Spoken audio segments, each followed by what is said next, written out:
ఇవాళ మనము మిషన్ బెల్టుల గురించి తెలుసుకుందాము. ఓన్లీ తెలియని వాళ్ళ కోసమే.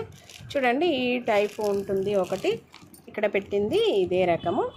ఇది కొంచెము ఎక్కించాలంటే కొంచెం టైట్గా ఉంటుంది, తర్వాత మిషన్ కుట్ట అనేది బాగానే వస్తుంది.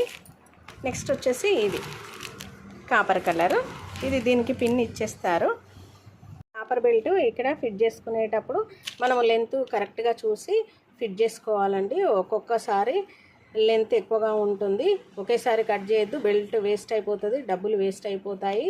అందుకే సైజు చూసుకోవాలి. కొన్ని మిషన్లు పెద్దగా ఉంటాయి, లెంత్కి కొంచెము ఎక్కువ అవుతాయి. చిన్న మిషన్లకైతే చాలా ఎక్కువ అవుతుంది, చూసి కట్ చేసుకోవాలి. పెద్ద నిడిలు లావుది ఉంటుంది కదా పూలు గుచ్చేది, దాంతో కొవ్వొత్తితో హోల్ చేసి ఇక్కడ హోల్ చేసేసి కొనలో పిన్నిస్ ఉంటుంది ఇక్కడ, అది ఫిట్ చేసుకోవాలి. లేదు అంటే పెద్ద స్క్రూ డ్రైవరు ఉంటే గనక మొదట్లో సన్నగా ఉంటే అది కూడా కొవ్వొత్తితో కాల్చి అయినా హోల్ చేసుకుంటే హోల్ అనేది బాగా పడుతుంది. ఒకేసారి కట్ చేయకుండా చూసి కట్ చేసుకోవాలి.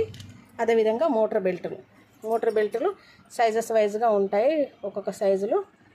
అయితే కరెంటు పోయినప్పుడు మనము మోటారు యూజ్ చేయకుండా నార్మల్ బెల్ట్ తోటే యూజ్ చేస్తాము. కరెంటు ఉన్నప్పుడు అయితే మోటార్ యూజ్ చేస్తాము. ఈ విధంగా రకరకాల బెల్టులు ఉంటాయి ఈ సైజులో కూడాను. కాబట్టి మనము మిషన్లో తెలియని వాళ్ళ కోసమేనండి.